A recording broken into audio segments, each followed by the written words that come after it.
I first started down here 10 years ago, there wasn't a whole lot of demand for commercial spaces. So one of the things that we did was we kind of faked it by allowing people to live in storefronts. And we would put a shower and a mini kitchenette in the back, and we would require that people would put weird things in the storefronts. Well, our first choice would be that commercial storefronts would be used for commercial purposes like retail or even a restaurant or a bar or something like that. But if we couldn't get that, a lot of times we would have to settle for a residential tenant that would maybe want to do something like an art gallery in the front, or like a retail boutique or some type of store.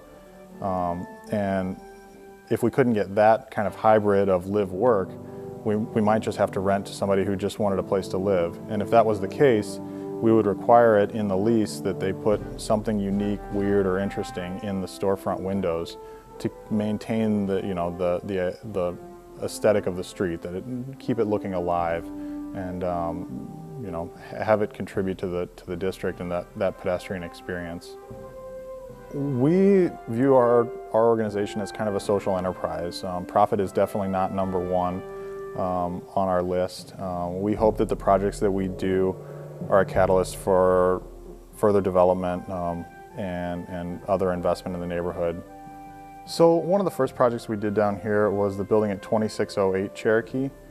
Currently has Midwest Guitar and Button Makers on the first floor and 2 residential units on the second floor. When we started that project, it had a modern facade on it that wasn't very attractive. It had permastone and aluminum cladding on it. And we thought that when we pulled that off, we would have an original historic storefront there. What really happened was the storefront had been marred and destroyed, the bricks had been removed, the original cast iron had been cut to facilitate the modern facade. So what we did was we went back and found drawings of the original, drawings and photographs of the original facade. And with the help of Peter Hammond, an architect on Cherokee Street, we created plans to remake what was originally there. Cherokee's had an interesting past. I think all of that in some way or another has played a part in what Cherokee's become today. In the heyday of Cherokee, it was kind of like the outdoor version of the shopping malls. When the shopping malls came into existence, that kind of died out. A lot of people moved west, and a lot of these storefronts and commercial spaces were vacant. And recently, that's kind of started to turn around as people have taken a renewed interest in urban living and in historic architecture.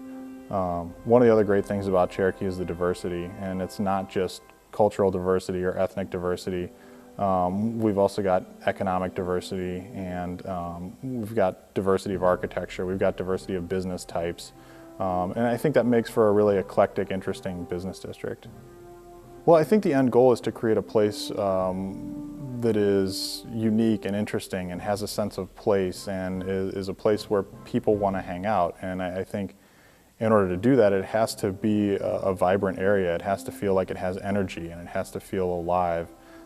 And so I think that we're kind of in a new era for Cherokee Street.